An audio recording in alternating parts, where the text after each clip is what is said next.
Very good morning to all of you. CrPC के अधीन कल हम लोग बात कर रहे थे कि बेल को, जमानत को एक राइट के रूप में कब इस्तेमाल किया जा सकता है। ये हमारा बेल के ऊपर पहला क्लास था। आज हम उसी क्लास से आगे बात करेंगे। कल मैंने बताया था कि अगर बेल, उन मामलों में आप उसे राइट के रूप में प्रयोग कर सकते हैं जहां जो ऑफेंस है वो नॉन बेलेबल नहीं है। उसके लिए मैंने एक जो रेलेवेंट सेक्शन है, सेक्शन नंबर 436, उसके प्रोविजंस पर चर्चा की थी। आज हम उससे आगे बात करेंगे और उसी टॉपिक को आगे बढ़ाकर आज उसको खत्म करेंगे। टॉपिक है बेल को एज ए राइट कब इस्तेमाल किया जा सकता है। मेंस का बहुत इंपॉर्टेंट टॉपिक है और प्रीलिम्स में भी अक्सर यहां से सवाल बन सकते हैं।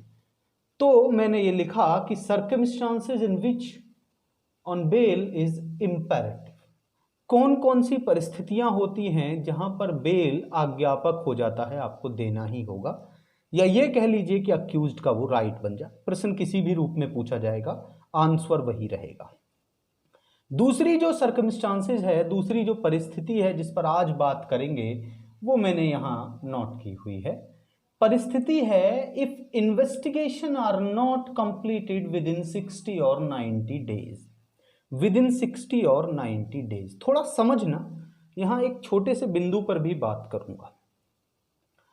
आपकी जानकारी के लिए बता देता हूं कि सीआरपीसी में कहीं पर भी ये टाइम मेंशन नहीं किया गया कि इतने समय के भीतर, इतने टाइम के भीतर आपको इन्वेस्टिगेशन कंप्लीट करना है। कोई टाइम मेंशन नहीं किया गया। और वाकई अगर आप इसको देखेंगे तो वाकई में ये बहुत पॉसिबल भी नहीं है कि आप ये कह दें कि आप 2 साल में इन्वेस्टिगेशन पूरा करिए, 3 साल में करिए, या 2 महीने में करिए, या 3 महीने में करिए। ऐसा इसलिए है क्योंकि आप एक समय सीमा निश्चित इसलिए नहीं कर सकते कि हर केस की अपनी परिस्थितियां होती हैं और कब तक इन्वेस्टिगेशन होगा ये नहीं कहा जा सकता। लेकिन एक छोटी सी बात समझना, जितना इन्वेस्टिगेशन का टाइम ऊपर जाएगा, ये मेरी बात को बहुत ध्यान से सुनना, मैं पहले भी कई लेक्चर्स में ये बात बता चुका हूं। हालांकि इन्वेस्टिगेशन का टाइम मेंशन नहीं है, पर जितना टाइम इन्वेस्टिगेशन का ऊपर जाएगा, जितना इन्वेस्टिगेशन का टाइम ज्यादा बढ़ेगा, उतने ही अक्यूज्ड के राइट्स बढ़ने लग जाते हैं। अक्यूज्ड के जो राइट हैं वो उतने ही ज्यादा बढ़ने लगते हैं जितना इन्वेस्टिगेशन का टाइम बढ़ता है। अक्यूज्ड के राइट से मेरा मतलब है अगर वो अरेस्टेड है, उस समय की मैं बात कर रहा हूं। ये आप समझ गए होंगे। तो मेरी एक छोटी सी बात सुनिए। ये जो पॉइंट है जिसकी मैं बात कर रहा हूं, if investigation are not completed within 60 और 90 डेज, यदि इन्वेस्टिगेशन 60 दिन या 90 दिन में पूरा नहीं होता तो फिर वही बात आ जाती है, बेल इज इंपेरेटिव। बेल आज्ञापक हो जाती है। लेकिन वो कौन सी परिस्थितियां होती हैं, थोड़ा सा समझिए।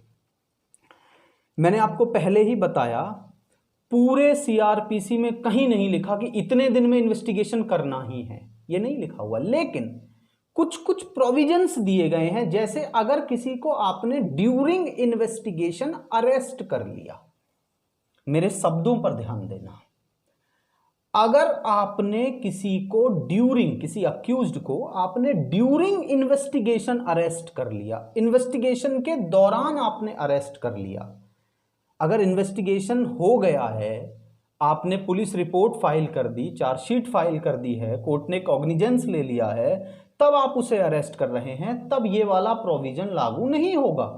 मैं बात कर रहा हूं, शब्दों पर ध्यान देना, प्रीलिम्स में इस तरह के प्रश्न पूछे जाते हैं। मैं बात कर रहा हूं अगर ड्यूरिंग इन्वेस्टिगेशन अरेस्ट किया गया है, ड्यूरिंग इन्वेस्टिगेशन, इन्वेस्टिगेशन चल रहा है, आपने उसे अरेस्ट कर लिया। अब जब आपने उसे अरेस्ट किया, यहां पर जब आपने उसे अरेस्ट किया और उसके अरेस्ट होने के 24 घंटे के भीतर इन्वेस्टिगेशन पूरा नहीं हो सकता, उसके अरेस्ट होने के, समझना, हो सकता है आपका इन्वेस्टिगेशन पिछले 1 साल से चल रहा हो, आपका इन्वेस्टिगेशन पिछले 1 साल से चल रहा हो, ये उसके बारे में बात ही नहीं करता। ये कहता है जब अरेस्ट हुआ, जिस दिन या जिस समय पर अरेस्ट हुआ, उसके 24 घंटे में अगर इन्वेस्टिगेशन पूरा नहीं होता, उसके 24 घंटे में अगर हो सकता पहले 1 साल से चले आ रहा है, पहले 2 साल हो गए इन्वेस्टिगेशन को, पहले 1.5 वर्ष हो गया इन्वेस्टिगेशन को, कोई फर्क नहीं पड़ता। जब उसे गिरफ्तार किया जाता है, जब अक्यूज्ड को गिरफ्तार किया जाता है, उसके 24 घंटे के भीतर अगर इन्वेस्टिगेशन कंप्लीट नहीं होता, तब आपको उस अक्यूज्ड को कोर्ट में पेश करना पड़ेगा। कोर्ट में आपको पेश करना पड़ेगा, समझना, आपको क्या करना पड़ेगा, उसको कोर्ट में पेश करना पड़ेगा। यहां उसका बेल का कोई राइट नहीं बनता, यहां उसके बेल का कोई राइट नहीं बनता है, समझना। लेकिन कोर्ट ने क्या किया, कोर्ट ने क्या किया, उसको कस्टडी में भेज दिया। कोर्ट या तो 3 ही काम करेगा, जब आप उसे कोर्ट के पास ले जाएंगे, कोर्ट 3 ही काम करेगा। अगर बेल एप्लीकेशन फाइल की गई है तो कोर्ट उसको बेल ग्रांट कर देगा। परिस्थितियां अगर बेल से संबंधित हैं, बेलेबल ऑफेंस वगैरह है, या कोर्ट को लगता है कि बेल दे देना चाहिए तो बेल दे देगा। परिस्थितियां अगर बेल की नहीं है और पुलिस डिमांड करती है कि हमें अभी और फर्दर इन्वेस्टिगेशन करना है, अभी इससे और पूछताछ करनी है, तो पुलिस को उसकी रिमांड सौंप देंगे। अदरवाइज कोर्ट के पास तीसरा एक जो उसका राइट है, ड्यूटी है या ऑब्लिगेशंस हैं कि वो सीधा उसको जेल भेज देगा, जुडिशियल कस्टडी में। 3 ही काम कोर्ट कर सकता है जब आप उसे कोर्ट के पास भेजेंगे, समझना। आपने क्या किया, कोर्ट के पास उसे ले गए और कोर्ट ने उसको जुडिशियल कस्टडी या पुलिस कस्टडी या जो भी है, आपने उसको, कोर्ट ने उसको कस्टडी में भेज दिया। अब जब कोर्ट ने कस्टडी में भेजा, मान के चलते हैं आपका इन्वेस्टिगेशन पहले 1 साल से चले आ रहा था, यहां इस पॉइंट पर आपने उसको अरेस्ट किया और अरेस्ट करने के बाद आपने भेज दिया, और फिर भी अभी 60 दिन हो गए हैं या 90 दिन हो गए, दोनों के केसेस में आपको बताऊंगा। 10 वर्ष तक का मुकदमा है तो 60 दिन, उससे ज्यादा है तो 90 दिन, 90 डेज। अभी भी आपका इन्वेस्टिगेशन कंप्लीट नहीं हुआ। पहले तो चले ही आ रहा था, या पहले मान के चलते यहां इतना चल रहा था, यहां आपने अरेस्ट किया, या कह सकते हैं शुरुआत में ही आपने अरेस्ट कर लिया। उसका कोई इंपॉर्टेंस नहीं है, उसकी कोई महत्वता नहीं है।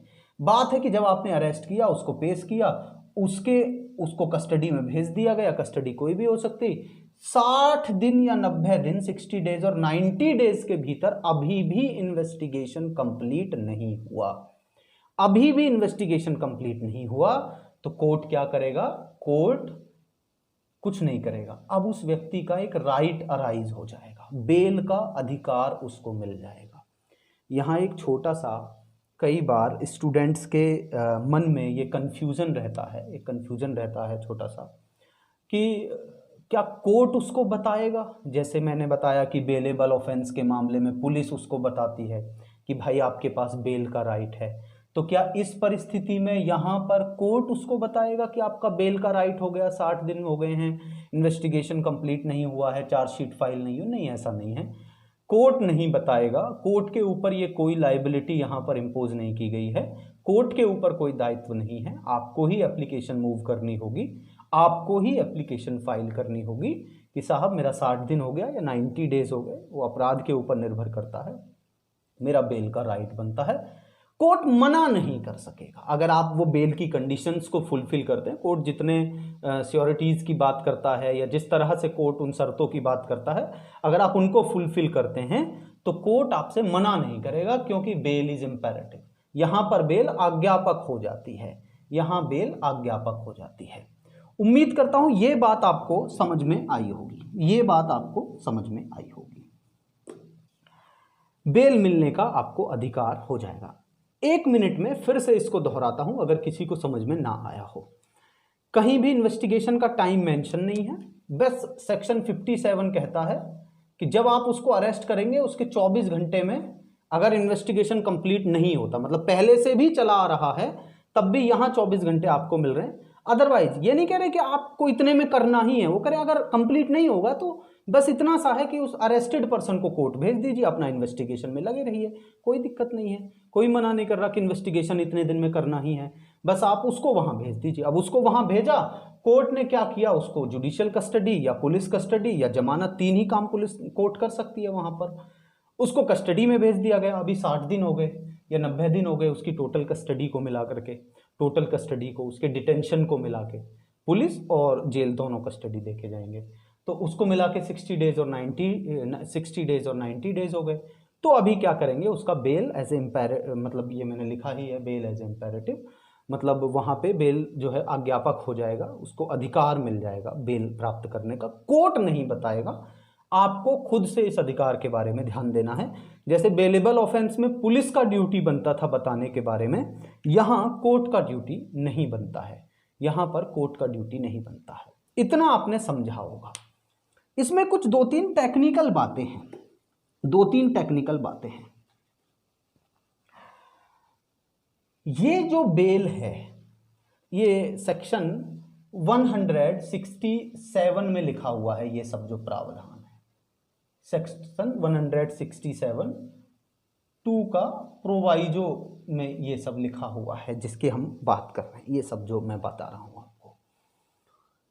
इस बेल पर वही प्रोविजन लागू होंगे जो कि एक रेगुलर बेल पर लागू होते हैं। एक बार कोर्ट के सामने ये प्रश्न आया, न्यायालय के सामने, ऑनरेबल सुप्रीम कोर्ट के सामने, माननीय न्यायालय के सामने सवाल आया, यहां जो बेल मिल रही है और 436 या 437 में जो बेल मिलती है, 437 की ही बात करेंगे नॉन बेलेबल केसेस में, इन दोनों बेल में क्या कोई डिफरेंस होता है? क्या कंडीशंस में कोई डिफरेंस होता है? क्या शर्तों में कोई डिफरेंस होगा? क्या इस बेल को कैंसिल नहीं किया जा सकता जैसे वहां पर तो किया जा सकता है? तो कोर्ट ने कहा कोई अंतर नहीं है, तकनीकी रूप से कोई अंतर नहीं है, कोई अंतर नहीं है। बस इतना सा एक अंतर है कि यहां बेल राइट के रूप में मिल रहा है क्योंकि इन्वेस्टिगेशन कंप्लीट नहीं हुआ, और अगर 437 में बेल मिलता तो वो कोर्ट का अपना विवेक होता था। यह सवाल एक बार इंटरव्यू में पूछा गया था। 167 में इन्वेस्टिगेशन ना होने पर, मेरा मतलब है समय से ना होने पर, इस समय में ना होने पर, और जो बेल मिलता है और जो 437 का बेल है, क्या कोई डिफरेंस है? एक डिफरेंस है, यहां पर राइट के रूप में आपको वो बेल मिल रहा है और वहां जो बेल मिलता है 437 में, वो राइट के रूप में नहीं मिलता है, वो कोर्ट के अपने विवेक, उसकी डिस्क्रिशन पावर के ऊपर मिलता है। ये थोड़ा सा समझना है। अब यही मैं आपको बताना चाह रहा था कि इस बेल में और इस बेल में तकनीकी रूप से कोई अंतर नहीं है, दोनों में दोनों बेल कैंसिल किए जा सकते हैं। यानी जो शर्तें, जो नियम, जो आधार इस बेल के बारे में बताएं जो 437 में मिलता है कैंसिल किए जाने के बारे में, वही शर्तें, वही सारी चीजें यहां भी लागू होती हैं, एज इट इज लागू होती हैं। कोई दोनों में अंतर नहीं होता, कोई भी दोनों में अंतर नहीं होता।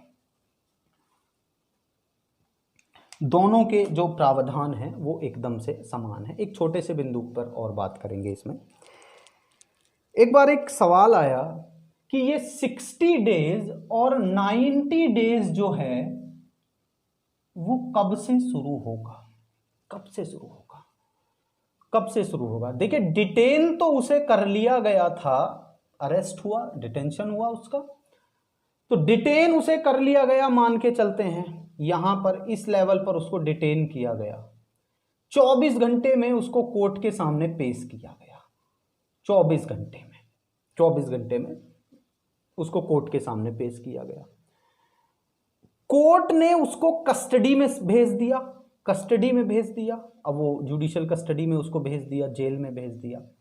सवाल यह है कि 60 डेज या 90 डेज का पीरियड पुलिस द्वारा अरेस्ट होने से माना जाएगा, पुलिस द्वारा अरेस्ट होने से माना जाएगा, या जब कोर्ट के सामने पेश हुआ था यहां इस पॉइंट पर, यहां से 60 डेज को जो है वो कैलकुलेट किया जाएगा या उसकी गणना की जाएगी? कहां से आप मानेंगे 60 डेज या 90 डेज कहाँ से आप उसको कैलकुलेट करेंगे, कहाँ से आप उसको कैलकुलेट करेंगे। ऑनरेबल कोर्ट ने एक केस है, आप नोट कर लीजिए, मैं आपको केस का नाम बता देता हूँ, बहुत इंपॉर्टेंट केस है। Satyanarayana versus state of Andhra Pradesh. Satyanarayana versus state of Andhra Pradesh. और ये आपका केस जो है वो 1986 का केस है, 1986 का केस है, 1986 का केस है। Satyanarayana versus state of Andhra Pradesh. बहुत ज़्यादा कंफ्यूजन हो रहा था, अलग अलग हाई कोर्ट्स के अलग अलग विचार थे। ऑनरेबल कोर्ट ने सीधे तौर पर कहा, स्पष्ट रूप से कहा ऑनरेबल सुप्रीम कोर्ट ने इस केस में कि जो टाइम होगा वो उसकी गणना जो है, उसका जो कैलकुलेशन है, वो जब कोर्ट उसको कस्टडी में भेजने का ऑर्डर करेगा, जब कोर्ट उसको कस्टडी में भेजने का ऑर्डर करेगा, वहां से 60 डेज और 90 डेज जो हैं, 90 डेज जो हैं उनको वहां से कैलकुलेशन किया जाएगा, वहां से उनकी गणना की जाएगी, ना कि पुलिस द्वारा गिरफ्तार किए जाने से। अब ये भी हमारा हो गया। इसी में, इसी पॉइंट में एक और छोटा सा सवाल है। मानकर चलते हैं इस ड्यूरेशन में वो कस्टडी में है, जेल में है, 60 डेज 90 डेज के ड्यूरेशन में वो जेल में है। अब जो इन्वेस्टिगेशन है वो इससे पहले ही पूरा हो गया, इन्वेस्टिगेशन कंप्लीट हो गया, मान के चलते हैं। तो क्या अब भी वो बेल को राइट के रूप में क्लेम करेगा? बिल्कुल, अब वो बेल को राइट के रूप में क्लेम नहीं कर सकता। लेकिन यहां पर एक छोटा सा पेच है, छोटा सा बिंदु है।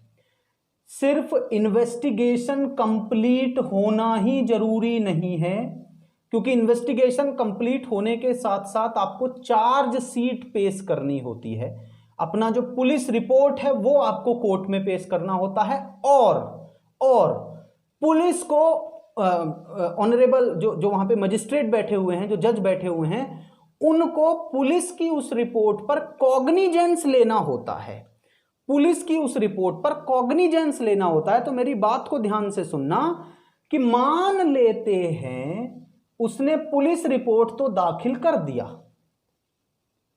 पुलिस रिपोर्ट दाखिल कर दिया, लेकिन कोर्ट ने कॉग्निजेंस नहीं लिया और यह ड्यूरेशन हो गया पूरा। कोर्ट ने कॉग्निजेंस नहीं लिया और यह ड्यूरेशन हो गया। कॉग्निजेंस क्या होता है, कैसे होता है, वो हम आगे डिटेल में चर्चा करेंगे, बहुत बड़ा टॉपिक है। मैंने कहा कोर्ट ने कॉग्निजेंस नहीं लिया, कोर्ट ने उस पर संज्ञान नहीं लिया, उस पुलिस रिपोर्ट पर, क्योंकि संज्ञान लेना या ना लेना ये कोई मैंडेटरी प्रोविजन नहीं है कि संज्ञान लेना ही पड़ेगा। संज्ञान या कॉग्निजेंस लेना बेसिकली जज का अपना विवेक होता है, जज का अपना विवेक होता है। तो मान के चलते हैं कोर्ट ने कॉग्निजेंस नहीं लिया, कोर्ट ने कॉग्निजेंस नहीं लिया या उसको होल्ड करे हुए रखा किन्हीं कारणों से, किन्हीं वजहों से, और ये अवधि पूरी हो गई। तो अब ये दिक्कत हो गया। दिक्कत कैसे हो गया कि भाई इन्वेस्टिगेशन तो कंप्लीट हो गया, चार्जशीट भी फाइल हो गई, लेकिन अभी कॉग्निजेंस नहीं लिया गया। तो क्या अब ये राइट लागू होगा, क्या अब ये अधिकार मिलेगा? तो ऑनरेबल सुप्रीम कोर्ट ने कहा यस, अगर कॉग्निजेंस नहीं लिया गया है और ये ड्यूरेशन, ये अवधि, ये प्रिस्क्राइब्ड टाइम जो है वो पूरा हो जाता है, तब भी आपको ये अधिकार मिलेगा कि आप बेल को एज ए राइट क्लेम कर सकते हैं। एक अधिकार के रूप में आप बेल को क्लेम कर सकते हैं, तब भी आपको यह अधिकार प्राप्त होगा, तब भी आपको यह अधिकार प्राप्त होगा। उम्मीद करता हूं ये पॉइंट आपको समझ में आया होगा, इसमें कोई दिक्कत नहीं है। 2-3 बातें मैंने बताई, बस आपको क्या करना है, जितने पॉइंट्स मैंने बताए इस हेडिंग के अधीन, उन सभी को 4-4 लाइन में करके 2-3 पैराग्राफ में आपका ये जो पॉइंट है वो पूरा हो जाएगा। 2-3 पैराग्राफ में आपका पॉइंट पूरा हो जाएगा। क्लियर बात है, ये आपको समझ में आया होगा। तो हमारे 2 पॉइंट हो गए जहां पे बेल को एज ए राइट क्लेम किया जाता है। पहला पॉइंट मैंने बताया बेलेबल केस के मामले में 436, और दूसरा मैंने बताया 167 के मामले में, यदि इन्वेस्टिगेशन कंप्लीट नहीं होता विद इन 60 और 90 डेज। तीसरे पॉइंट पर बात कर रहे हैं, वो है no reasonable ground for non bailable offence. No reasonable ground, थोड़ा समझना। जो सूचना दर्ज हुई, एफआईआर जो हुई, वो एक नॉन बेलेबल ऑफेंस के रूप में हुई, एक नॉन बेलेबल ऑफेंस के रूप में हुई, या ये कह लीजिए कि इन्वेस्टिगेशन जब शुरू हुआ, जब अन्वेषण शुरू हुआ, तो एक नॉन बेलेबल ऑफेंस के रूप में इन्वेस्टिगेशन को शुरू किया गया। लेकिन जब धीरे धीरे धीरे धीरे बात आगे बढ़ती है और ये निकल के आता है सामने से कि भाई इतना तो जरूर है, ये तो कंफर्म है कि इस व्यक्ति ने नॉन बेलेबल ऑफेंस नहीं किया है, जिस चीज के लिए, ये भले ट्रायल के दौरान की बात हो, ये भले इन्वेस्टिगेशन के दौरान की बात हो, कोई फर्क नहीं पड़ता। जब ये निकल के आता है कि इसने नॉन बेलेबल ऑफेंस नहीं किया, जब ये निकल के आता है कि इसने नॉन बेलेबल ऑफेंस नहीं किया, लेकिन ऑफेंस जरूर किया है, और ऐसा ऑफेंस किया जिसके बारे में आगे इंक्वायरी या ट्रायल में या जांच में बात आगे सामने आएगी, लेकिन नॉन बेलेबल ऑफेंस नहीं किया। जिस बारे में रिपोर्ट दर्ज हुई थी नॉन बेलेबल केस को लेकर के, वो इसने नहीं किया, लेकिन आगे जांच जरूरी है, इंक्वायरी जरूरी है, ट्रायल होना जरूरी है, जिससे कि सच सामने आएगा। इसने कुछ किया जरूर है बट नॉन बेलेबल ऑफेंस नहीं किया। मैं एकदम साधारण शब्दों में समझा रहा हूं। तो bail is imperative in such condition. ऐसी कंडीशंस में बेल जो है, जो जमानत है, वो बेसिकली आज्ञापक हो जाती है, राइट के रूप में वो उसको इस्तेमाल कर सकते हैं। यहाँ पे बेसिकली उसको तो नहीं पता चलेगा, तो कोर्ट को ही ये देखना पड़ेगा, bail is imperative in such conditions, तो उसको बेल जो है आज्ञापक रूप से उसको मिल जाएगी, बेल उसको मिल जाएगी। यहाँ पर ये आप समझ रहे होंगे। इसमें हमारा नेक्स्ट पॉइंट है trial not concluded with in 60 days. Trial not concluded with in 60 days. अब देखिए, ये जो मैंने लिखा है कि ट्रायल 60 दिन के भीतर पूरा नहीं होता तो बेल का राइट मिल जाएगा, इसकी दो शर्तें हैं, और प्रीलिम्स का बहुत ही ज्यादा इंपॉर्टेंट पॉइंट है ये प्रीलिम्स का। पहली शर्त, ये ट्रायल मजिस्ट्रेट का ट्रायल होना चाहिए, यानी कोर्ट ऑफ सेशन के ट्रायल में 60 दिन में पूरा नहीं हुआ कोर्ट ऑफ सेशन का ट्रायल, तब ये नियम लागू नहीं होगा। ये नियम जिसकी मैं बात कर रहा हूं वो केवल मजिस्ट्रेट के ट्रायल में ही लागू होता है। ट्रायल मजिस्ट्रेट से रिलेटेड होना चाहिए, मजिस्ट्रेट उस ट्रायल को कर रहे हो, एक बात। दूसरी जो बात है, दूसरा जो बिंदु है वो ये है, दूसरी जो बात है वो ये है कि 60 दिन गिना जाएगा जब एविडेंस की पहली तारीख लगी थी। देखिए, फाइल ना अलग अलग लेवल पर चलती है। मैं आपको जब जजमेंट राइटिंग पढ़ाऊंगा तो आपको बताऊंगा कि फाइल लगी हुई है चार्ज में, फाइल लगी हुई है एविडेंस में, इस तरह से कोर्ट की अपनी भाषा रहती है। तो जब मैं कह रहा हूं कि एविडेंस में फाइल लगी है, मतलब विटनेसेस को बुलाने का जो क्रम है, जो सीक्वेंस है, वो चल पड़ा है, विटनेसेस बुलाए जा रहे हैं, साक्षियों को बुलाया जा रहा है। तो समझना मेरी बात को कि जिस दिन फाइल लगेगा विटनेस में, एविडेंस में फाइल लगेगी, उससे 60 दिन के भीतर, यानी साक्ष्य के लिए नियत प्रथम तारीख उसको बोला जाता है।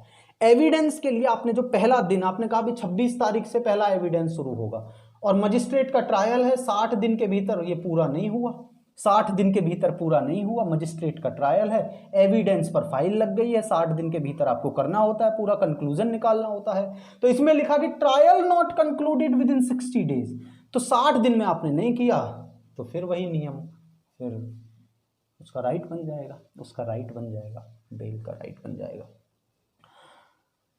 ये हमारा इसमें लगभग चौथा पॉइंट रहा। 4 बिंदु अभी तक चर्चा कर चुके हैं, कब बेल को एक राइट के रूप में इस्तेमाल किया जाएगा। इसका आखिरी पॉइंट है after conclusion of trial but before judgment. Trial खत्म हो गया, जजमेंट नहीं आया। ट्रायल खत्म होने से मेरा मतलब है कि सारी चीजें, एविडेंस वगैरह सब हो गया, जजमेंट अभी डिलीवर नहीं हुआ है, एडजुडिकेशन अभी डिलीवर नहीं हुआ। कोर्ट को लगता है कि भाई अभी जजमेंट तो आया नहीं, लेकिन ये जो ट्रायल का कंक्लूजन जो मैं देख रहा हूँ, इसके हिसाब से ये व्यक्ति लायबल नहीं है, इस व्यक्ति को सजा नहीं मिलेगी इस पूरे कंक्लूजन के हिसाब से।